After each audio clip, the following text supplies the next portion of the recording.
Hey, study abroad students. Mark here with Walters World, and we're in Madrid, Spain, a very hot spot for study abroad students wanting to learn Spanish or just enjoying some of Europe. And the thing is I've studied abroad in many places. I studied abroad in Australia, Finland, Argentina, Portugal, all kinds of places. And I had lots of options to stay. And I never knew which one would be the right one for me. So what I have here for you today are basically how you should choose where you should live when you study abroad. So what I'm going to do is give you the pros and cons of 3 basic study abroad living options. The first one, living with a family. Now it can be great if you're living with a family because one, you get an automatic, tour guide, you get language classes every day, you get to learn about the culture and all kinds of stuff, and you have somebody that's looking out for you. Now the bad side of that is usually you have more rules when you live with families, okay? And also sometimes you feel obligated to hang out with them when you want to go out with your friends. And of course it might cramp your style if you're looking to meet a chico or a chica, these kind of things.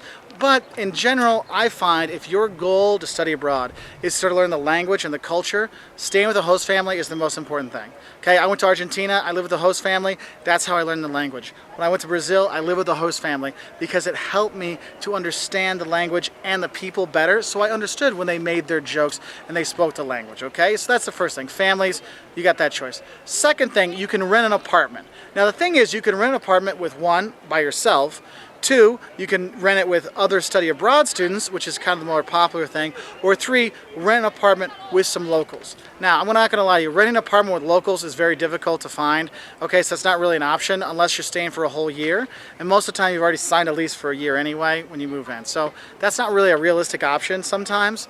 The second one we look at is living with by yourself. Hey, you get the freedom to live on your own, do your own thing, things like that. Though it is a lot more difficult to meet friends and meet people if you're living on your own, so that's kind of a drawback, but you do have the freedom there, so that's good. And then if you look at living with other exchange students, well, one thing, hey, you get friends from all over the world. They're all experiencing the same thing as you, so they're all learning and they all want to go explore because it'll be the first time for them seeing the Palacio Real or going to have tapas and things like that. So it can give you like a good friend base when you're there. But since you're hanging out with other exchange students all the time, it makes it harder for you to meet locals, okay? And that's actually one of the benefits of living by yourself. You're forced to go and meet people, and when I've lived by myself, that's when my best luck has been in meeting new people from that country and getting to know it better. So there's that one, living in an apartment. And then your third option is living in a dorm. Now, in the US, when you live in a dorm, it's probably on campus near your buildings.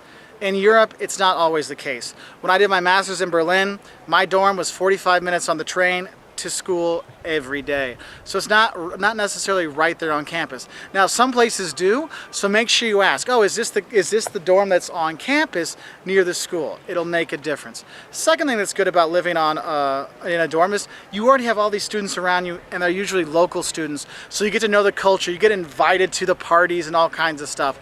And the locals that are living in the dorms, they don't live with their parents, so they're from outside of the city you're in, so they're going to go back to their town so you could go back with them. Also, they might not know many people there, so you get a chance to, I lived in Portugal and I was in a dorm for a bit, and I got to meet Portuguese people from Porto that were living in Lisbon, so I got to be friends with them and go do cool things with them back in Porto and Aveiro and things like that, which was cool. So you have that option there. Now the downside of dorms is in the US, you can have your friends stay all the time. Europe, they're a little bit stricter with the dorms and who can come in and out and stuff like that. So that can be a little troublesome, okay? So I hope that helped you get a better idea of the options you have of where you should live when you study abroad. And it really depends on what you're looking for. If you're looking for a party time or getting to know the culture, it's going to be a big difference. So I hope that helped. If you want to learn more about studying abroad, 5 things you love and hate about studying abroad in Europe or Asia or the US, check us out at our website at waltersworld.com. We're also on Twitter and Facebook, and we really appreciate your likes and subscriptions. And if you have any comments, please leave them below because we always like to help share more information with people. So bye from Madrid, and have fun studying abroad.